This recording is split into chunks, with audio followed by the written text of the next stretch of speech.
नमस्कार। मैं आचार्य डॉक्टर सरिता Mishra, PhD gold medallist, वैदिक ज्योतिष शिक्षण संस्थान में आप सभी दर्शकों का हार्दिक अभिनंदन करती हूँ। 17 जुलाई से भगवान श्री हरि विष्णु 4 महीने के लिए योग निद्रा में जा रहे हैं।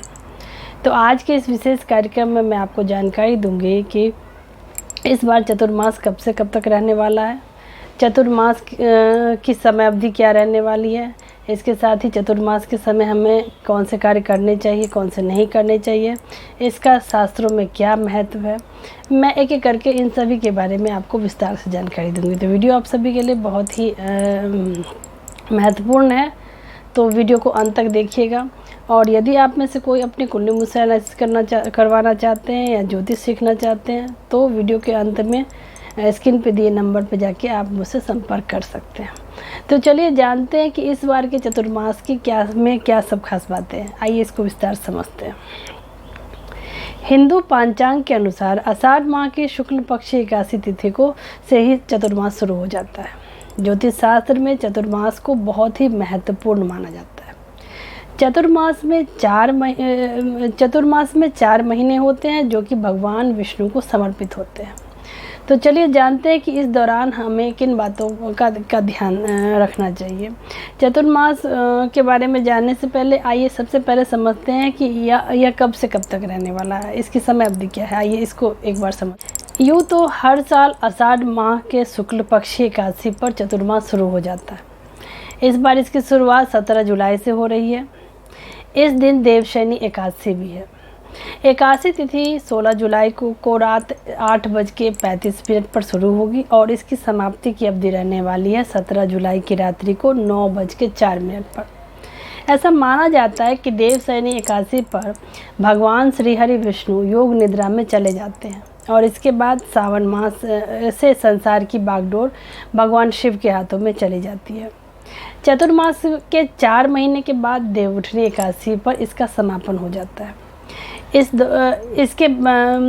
बार देवउठनी एकादशी 12 नवंबर को पड़ने जा रहा है। चलिए जानते हैं कि आखिर चतुर्मास का शास्त्रों में क्या महत्व है। आइए इस पर भी एक बार चर्चा करते हैं।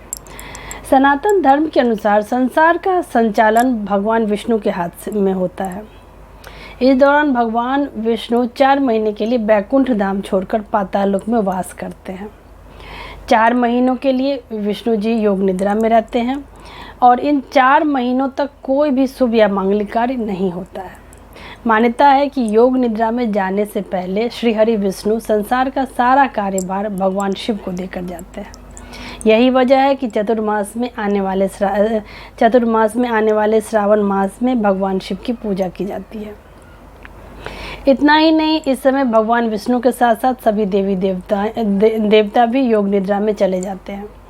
केवल शिव जी ही होते हैं जो संसार का संचालन करते हैं। मास के दौरान मांगलिक कार्य नहीं होते हैं। आइए इसको भी समझते हैं कि आखिर ऐसा क्यों होता है। वैदिक ज्योतिष के अनुसार चतुर्मास के 4 महीने में कोई भी शुभ या मांगलिक कार्य नहीं किया जाता है। इस समय विवाह, मुंडन, वधु विवाह, व्यापार की शुरुआत, गृह प्रवेश जैसे मांगलिक कार्य करना शास्त्रों में वर्जित माना गया है। जब देवउठनी एकादशी पर श्री हरि विष्णु योग निद्रा से जागते हैं तब चतुर्मास की समाप्ति हो जाती है और फिर से मांगलिक कार्य प्रारंभ हो जाते हैं।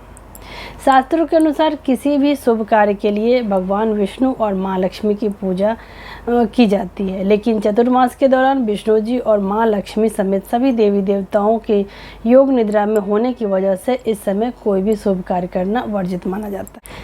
चतुर्मास में 4 महीने के लिए विष्णु जी के सांसारिक कार्यों के लिए उपलब्ध नहीं होते हैं और इस समय भगवान शिव संसार का संचालन करते हैं। इसीलिए इन 4 महीनों में भोलेनाथ की विशेष पूजा आराधना की जाती है। इसके साथ ही श्रद्धालु भगवान विष्णु और माँ लक्ष्मी की भी उपासना करते हैं। चतुर्मास के दौरान हमें क्या करना चाहिए और क्या नहीं करना चाहिए, आइए इस पर भी थोड़ी सी चर्चा कर लें। क्योंकि इस दौरान 4 महीने के लिए सभी देवी देवता योग निद्रा में चले जाते हैं, इसीलिए इस समय को साधना और आत्म संयम के लिए बहुत ही महत्वपूर्ण माना जाता है। इस समय जप, ध्यान, पाठ, पूजा, आत्मचिंतन करने का शास्त्रों में विधान बताया गया है। इन 4 महीनों में दान पुण्य करने से भी बहुत लाभ होता है। चतुर्मास में गरीब एवं जरूरतमंद लोगों को छतरी, जूते, चप्पल और अन्य और धन का दान यथाशक्ति करना विशेष लाभकारी रहता है। इस दौरान यज्ञोपवीत धारण करते हैं या फिर नवीनीकरण किया जाता है। इस समय साधुओं के साथ बैठकर तपस्या कर सकते हैं। कुछ लोग इस दौरान व्रत भी रखते हैं और केवल एक ही समय भोजन करते हैं या फलाहार ग्रहण करते हैं। चतुर्मास में मौन रखने को बहुत ही महत्व माना जाता है। चतुर्मास के दौरान हमें किन बातों का ध्यान रखना चाहिए, क्या नहीं करना चाहिए, आइए इसको भी जानें। इस समय लोगों को संयमित जीवन जीने पर विशेष ध्यान देना चाहिए। इस दौरान दही, अचार, हरी सब्जियां और मूली इत्यादि खाने से बचना चाहिए। इसके अलावा चतुर्मास में सगाई, मुंडन, शादी, नामकरण संस्कार और गृह प्रवेश जैसे कार्य नहीं करना चाहिए। इन 4 महीनों में तामसिक भोजन जैसे कि शराब, सिगरेट, मांस, मछली, अंडा इत्यादि से परहेज रखना चाहिए। तो इसी के साथ भगवान श्री हरि विष्णु और माँ लक्ष्मी की कृपा हम सभी के ऊपर हमेशा बना रहे। आप सभी मेरे कार्यक्रम से जुड़े, इसे लाइक शेयर और सब्सक्राइब करें। धन्यवाद।